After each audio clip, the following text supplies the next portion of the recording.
Hey guys, welcome to Wrestling Daze and welcome to this I'm joking. Welcome to Hell in a Cell. Where do we go from here? It's Hell in a Cell review and there's a lot to talk about. I want to give you my thoughts on everything and really kind of sums it up. The title sums it up. Where do we go from here?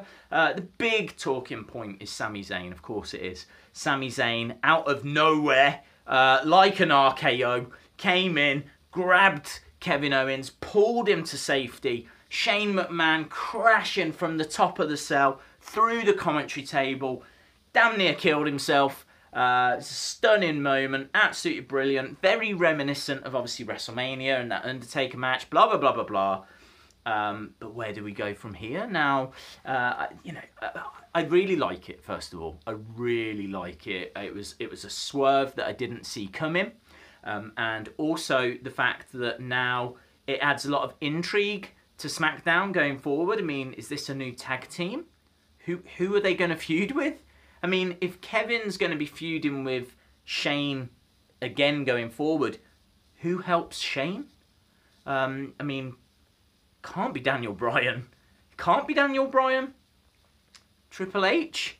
Is blood thicker than water? Not that it's really blood, but it's kind of blood through marriage. Could they go down that angle? I mean, I don't see them doing that, but that would be so... I mean, just... Oh, here come the money! Money.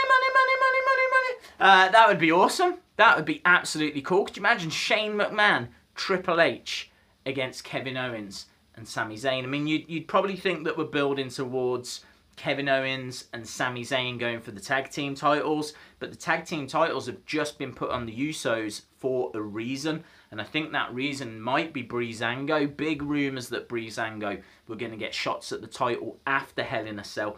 They've obviously got a new Fashion Files. They got a little bit of like screen time last night. That's not a coincidence. I can see something happening there. So I'm really intrigued. I don't know how this goes forward. Who's going to be like their rivals? I would love for this to be building towards Survivor Series. Maybe you could have Kevin Owens, Sami Zayn, the Usos going up against Shane and New Day, maybe? That would get all members involved. That wouldn't really set the world on fire because I think we're all, done now with the Usos against the New Day. Great match though. What a match. Loved that match. And as I said, I think the reason that the Usos were victorious is because they'll now enter into a feud with some kind of face team. Is that team going to be Gable and Shelton Benjamin, who, in my opinion, desperately need a team name? So it could be. We didn't see any heel turns last night from the Hype Bros, which I was a bit surprised at. I thought they were going to do that on a relatively big stage. Pre-show is a big stage, but they didn't do it. Looks like they're still saving that, maybe for SmackDown this week. If someone turns, who turns? I think it could be Zack Ryder. I think that Mojo's got that Rob Gronkowski man thing, and that means that they're probably going to want to keep him face, because I should imagine they'll want to use the Rob Groot man in the future. So I could see them, they've tried and done everything with Zack Ryder at this point. Why not turn Zack Ryder heel?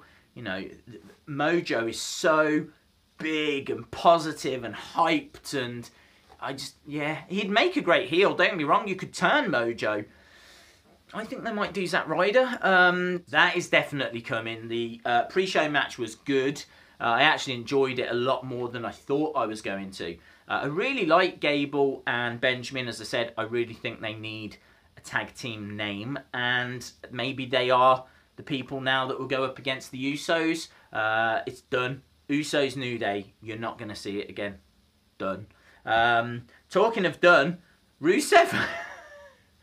royally done. I mean, wow.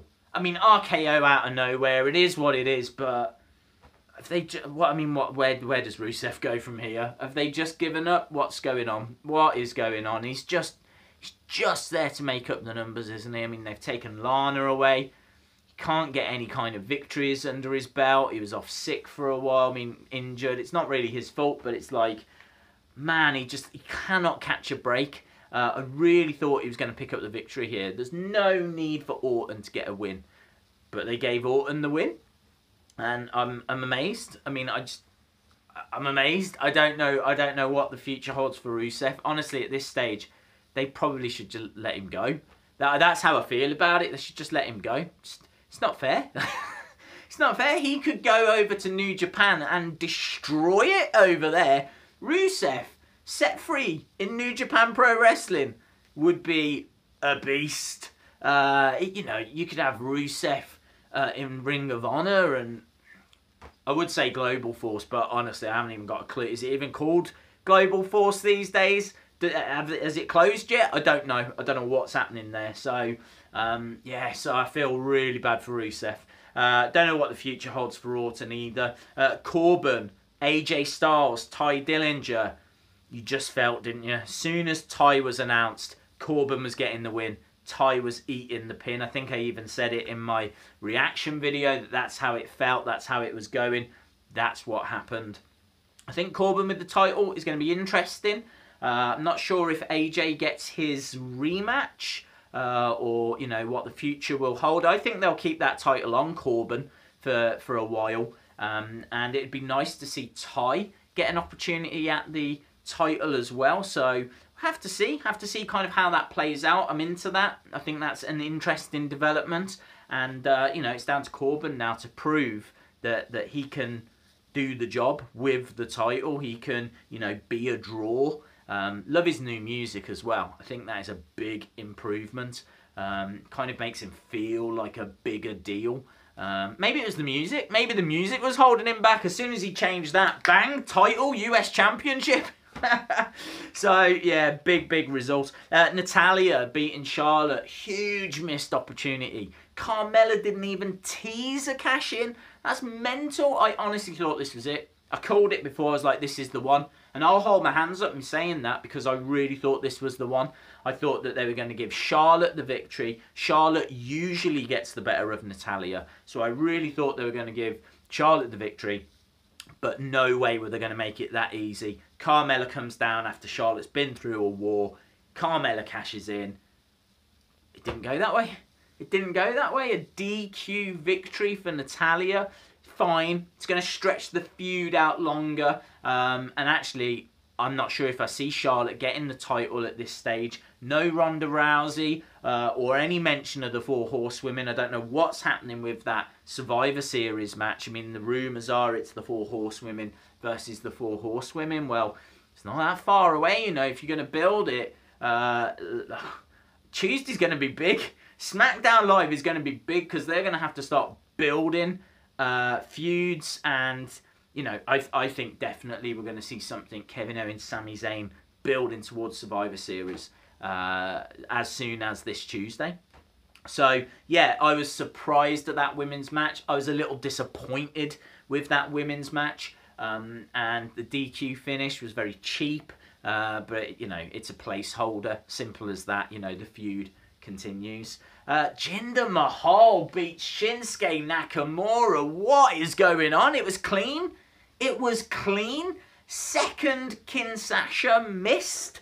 He hits the turnbuckle, and then it was is it the Kalalis? I never know how you actually say it. Kalis? Whatever, yeah. It's very difficult to pay attention when Jinder's actually wrestling. His matches are a struggle. There's no two ways about it. I was into the whole Jinder thing when they gave him the title, but it's just not setting the world on fire, is it? These matches, I would say this has got to be up there for the worst match of the night. And you're talking about Shinsuke Nakamura. It needed to be a big match. It wasn't. They even threw the Singh brothers out, which was a great moment, and then Nakamura loses. So, yeah, it was so frustrating. On one hand, it feels good for the Jinder character, because that means now that Jinder's got a bit of threat about him. You know, Jinder can actually hold his own here. Jinder's not just some glorified jobber, you know, that needs the Singhs and needs the great Khali. He can actually hold his own. So it's interesting. And also, hopefully that means it's the end of the Nakamura program, because it didn't work and we need someone new. You know, maybe AJ Styles now is freed up to kind of, you know, go after Jinder Mahal. We'll have to see. But yeah, it was, wow. Yeah, wow. I didn't expect it to go down that way. Bobby Roode beat Dolph Ziggler in a match that I think everyone was expecting that result, and it was okay. I mean, a lot of this show was okay. Like, you know, the Chad Gable, Shelton Benjamin beating the Hype Bros, better than what I thought, but it wasn't like a stunning match or anything. Usos New Day, fantastic. Absolutely brilliant. Check that out if you've not seen that match. Orton Rusev was okay. Corbin beating AJ Styles, Ty Dillinger, you know, triple threat match. It's a pretty weak triple threat match, actually. It was okay. Certainly poor for AJ Styles standard. Natalya Charlotte was okay. Mahal beating Nakamura was pretty poor. Rude beating Ziggler was okay. And then that brought you to the main event. And that main event obviously was stunning. You know, some great spots, coast to coast. The table breaking in half, and then Shane still smacking Kevin Owens with half a table. Kevin Owens climbing up the cell and then chickening out from jumping off, and then Shane going up, and then these mad spots up there where you just thought the cell was going to break. You know, they really reinforced that cell, and, you know, thankfully they did, because some mad moments up there where you're just like, if that gives, really made me nervous. But yeah, I thought the end was really good. Certainly with Sami Zayn, didn't see it come in. It was a good show. All in all, big talking points, big moments, couple of great matches, couple of okay matches, only a little bit of poor stuff in there. All in all, I was entertained. So yeah, cannot wait for Tuesday now to see how these stories develop, how we build towards Survivor Series, what's going to happen with Sami Zayn, what's going to happen in the women's division, who's going to go on and face the Usos now, what's next for Jinder Mahal. Oh man, it's good. It's good. I'm really into it at the moment. So let me know your thoughts in the comments below. If you like the video, give it a like, hit the subscribe, all of that good stuff. And hopefully I'll see you again next time. Bye for now.